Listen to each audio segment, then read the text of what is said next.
देखिए, ये जो पूरा गुड फ्राइडे का और गुड फ्राइडे से और ईस्टर तक की घटना है, ये पूरी घटना जो है इसकी शुरुआत जो है वो नए नियम से नहीं होती। कहां से नहीं होती? नए नियम से नहीं होती है। इसकी शुरुआत होती है पृथ्वी की उत्पत्ति से। कहां से? कहां से? है ना?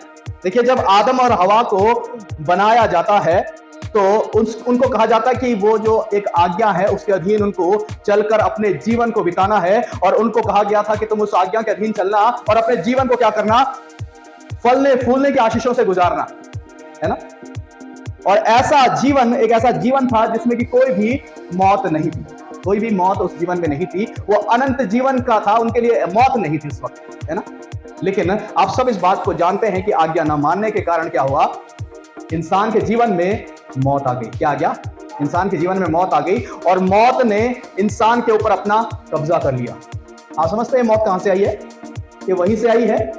और मौत ने क्या कर लिया? इंसान पे अपना कब्जा कर लिया। एक माइक ले लेना, क्योंकि बहुत सारे वचन हमको पढ़ने हैं। इंसान के ऊपर क्या हो गया? मौत ने क्या कर लिया? कब्जा कर लिया। रोमियो की किताब उसका 5वां अध्याय और 12वां पद कहता है, रोमियो की किताब उसका 5वां अध्याय और 12वां पद कहता है, रोमियो की किताब उसका 5वां अध्याय, जल्दी से निकालिए, रोमियो की किताब उसका 5वां अध्याय और 12वां पद। अपना बाइबल लेके जरूर आइएगा। जैसा एक मनुष्य के द्वारा पाप जगत में आया और पाप के द्वारा मृत्यु आई, और इस रीति से मृत्यु सब मनुष्यों में फैल गई क्योंकि सबने पाप किया। ठीक है, एक मनुष्य के कारण क्या हुआ? जगत में पाप आया और पाप के द्वारा मृत्यु आई। उससे पहले मृत्यु नहीं थी, और इसी रीति से मृत्यु क्या हो गई? सब मनुष्यों में फैल गई। आदम और उसके बाद की जितनी भी पीढ़ियां आई वो सब क्या हो गई? पाप के अधीन हो गई, है ना? और इसके बाद आपको पता है इसके बाद क्या हुआ? इस पाप को सुधारने के लिए मूसा के द्वारा परमेश्वर ने क्या दी? व्यवस्था दी, जिसमें पापों की छुड़ौती के लिए अनेक प्रकार के क्या थे? प्रबंध थे, अनेक प्रकार के नियम थे, अनेक प्रकार की बलियां थी, है ना? और जिनके द्वारा इंसान क्या करता था? प्रतिवर्ष अपने को क्या करता था? पापों से निजात दिलाने के लिए परमेश्वर के पास आता था, है ना? लेकिन मूसा की व्यवस्था जो थी, मूसा की जो व्यवस्था थी वो पूरी तरीके से शारीरिक थी। वो पूरी तरीके से क्या थी? शारीरिक थी, क्योंकि इन कर्म कांडों के जरिए इंसान अपना मन निभराता था। इन कर्म कांडों के जरिए इंसान अपना मन निभराता था। इसलिए जो पाप के बंधन से इंसान का स्वयं बाहर निकलना क्या था? असंभव था, है ना? और इसलिए वचन कहता है कि परमेश्वर ने क्या किया? अपने पुत्र को क्या किया? निकालेंगे रोमियो 8 और 3। पहले रोमियो 8:3 पढ़ लेंगे। इसलिए क्या किया परमेश्वर ने? अपने पुत्र को शरीर के कारण होकर न कर सकते, उसको परमेश्वर ने किया, अर्थात अपने ही पुत्र को पाप में शरीर की समानता में पाप बलि होने के लिए भेजकर शरीर में पाप पर दंड दिया। जो काम क्या कर सका? व्यवस्था जो है शरीर के कारण दुर्बल होकर न कर सकी, उसको परमेश्वर ने खुद किया। अर्थात अपने पुत्र को पाप में शरीर की समानता में पाप बलि होने के लिए इस संसार में भेजा, ताकि पाप को ताकि शरीर में पाप पर दंड की आज्ञा की, है ना? और रोमियो 8:1 क्या कहता है? रोमियो 8:1 कहता है, अतः अब जो ये मसीह यीशु में है उन पर दंड की आज्ञा नहीं है। अब जो यीशु मसीह में है उन पे दंड की आज्ञा नहीं है। देखिए, हम लोग जो हैं वो व्यवस्था का पालन करके धर्मी नहीं ठहरते, है ना? हम लोग व्यवस्थाओं का पालन करके धर्मी नहीं ठहरते। हम लोग अगर धर्मी ठहरते हैं तो सिर्फ उसके इकलौते बेटे पे विश्वास करने के द्वारा। हालेलुया! उसके इकलौते पे विश्वास करने के द्वारा ही परमेश्वर हमें धर्मी ठहराता है। यूहन्ना 3:16 आप जानते हैं कि परमेश्वर ने जगत से ऐसा प्रेम किया कि अपना इकलौता दे दिया, ताकि जो कोई इस पे विश्वास करे वो नाश ना हो परंतु अनंत जीवन पाए। और आगे लिखा है कि परमेश्वर ने अपने बेटे को इसलिए नहीं भेजा कि जगत पर दंड की आज्ञा दे, परंतु इसलिए भेजा कि जगत उसके द्वारा उद्धार पाए। और जो उस पर विश्वास रखता है उस पर दंड की आज्ञा नहीं, परंतु जो विश्वास नहीं करता वो दोषी ठहराया जा चुका, इसलिए कि उसने उस इकलौते पर क्या किया?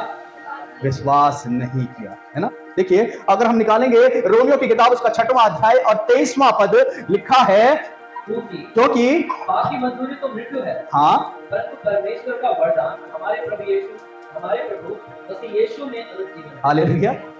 जो पाप की मजदूरी हमारे जीवन में मृत्यु को लाती थी, यीशु मसीह पर विश्वास करने के द्वारा वो अनंत जीवन में परिवर्तित हो जाती है। हालेलुया! वो अनंत जीवन में क्या हो जाती है? परिवर्तित हो जाती है। इसलिए 1 पत्रस 2:24 कहता है कि वो आप ही हमारे पापों को अपनी देह में लिए हुए क्रूस पे चढ़ गया। आप लोगों को समझ में आ रही है? क्योंकि मैं सिर्फ वचन से ही बता रहा हूं। वो आप ही हमारे पापों को लेकर क्या हो गया, क्रूस पर चढ़ गया, जिससे हम पापों के लिए मरकर धार्मिकता में क्या करें, जीवन बिताएं। देखिए यीशु हमारे लिए एक, आप कल्पना कीजिए, एक ऐसा निर्दोष मेमना जो आया ही इस दुनिया में इसलिए था ताकि वो क्या करे, उस क्रूस पर अपने प्राण दे सके, है ना। इब्रानियों की किताब 4:15 कहती है कि वो सब बातों में हमारे समान परखा गया, सब बातों में हमारे समान परखा गया, तो अभी क्या निकला, निष्पाप निकला। सब बातों में हमारे समान परखा गया, तो अभी निकला क्या, निष्पाप निकला। और देखिए उसके निष्पाप निकलने के बावजूद भी यशायाह उसका 53 और 6 में लिखा है कि परमेश्वर ने हम सबके निष्पाप निकलने के बावजूद भी लिखा है कि परमेश्वर ने हम सभी का पापों का बोझ उसी पर लाद दिया। 53:9 में लिखा है कि उसने किसी प्रकार का उपद्रव नहीं किया, उसने किसी भी प्रकार का उपद्रव नहीं किया, न उसके मुंह से कोई छल की बात निकली। तो भी यहोवा को यही भाया कि वह उसे कुचले। हाँ आगे पढ़ना।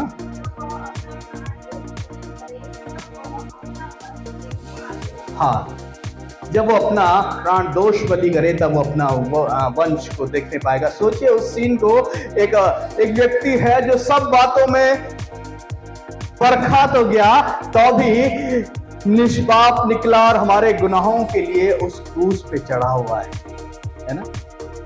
हमने गुड फ्राइडे को देखा था कि उसके मुंह से कोई भी बददुआ किसी के लिए भी नहीं निकली, है ना। जो लोग उसको मार रहे थे उन्हीं की छुड़ौती के लिए वो मार खा रहा था, जो उसको मार रहे थे उन्हीं की छुड़ौती के लिए वो मार खा रहा था, है ना। और 53:6 में लिखता है कि वो सताया गया तो भी वह सहता रहा, जिस प्रकार से भेड़ वध होने के समय शांत होती है, वैसे ही उसने क्या किया, अपना मुंह नहीं खोला। और उसने क्रूस पर बिना कुछ बोले हुए, है ना, बिना किसी के विषय में कुछ अपशब्द कहे हुए, बिना कुछ ऐसी बातें कहे हुए, सिर झुकाकर क्या कर दिए थे, प्राण त्याग किए, ताकि हम ऐसे जीवन को पाएं जो कभी खत्म ना हो, ताकि हम ऐसे जीवन को पाएं जो कभी खत्म ना हो। देखिए ये घटना दुखद हो सकती थी, ये घटना दुखद हो सकती थी अगर ये घटना यहीं तक रहती, अगर ये बात यहीं तक रहती तो ये घटना बहुत दुखद रहती और हम बड़े शोक के साथ सैड फ्राइडे या बैड फ्राइडे मनाते, है ना, बड़े शोक के साथ हम इस बात को मनाते। लेकिन ये घटना यहीं तक नहीं है। जो कहता था कि मैं जिंदगी हूं, उसको मौत कैसे कैद करके रख सकती थी? हालेलुया। जो कहता था मैं जिंदगी हूं, मैं जीवन हूं, उसको मौत कैद करके नहीं रख सकती थी, है ना। सप्ताह के पहले दिन लिखा है, सप्ताह के पहले दिन पढ़ लीजिएगा जरा, मत्ती 28 1 से लेके 6 पद तक पढ़ लीजिएगा।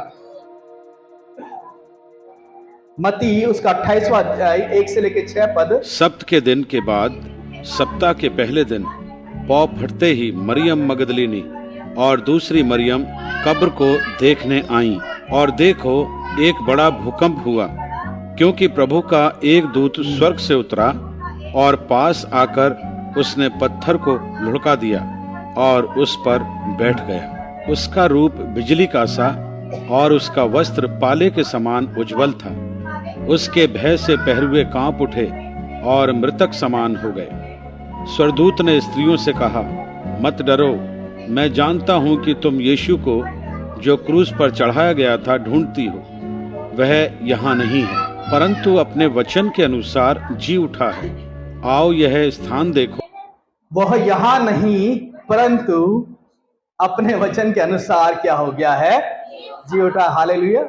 अपने वचन के अनुसार जी उठा। उसने जो कहा वो क्या किया, करके दिखाया। जो उसने कहा वो करके दिखाया। उसने कहा था कि तुम इस मंदिर को ढा दो, मैं तीसरे दिन इसको क्या कर दूंगा, खड़ा कर दूंगा। उसने कहा था यूहन्ना 11:25 में कि पुनरुत्थान और जीवन मैं ही हूं, जो कोई मुझ पर विश्वास करता है यदि वो मर भी जाए तो भी जिएगा, है ना।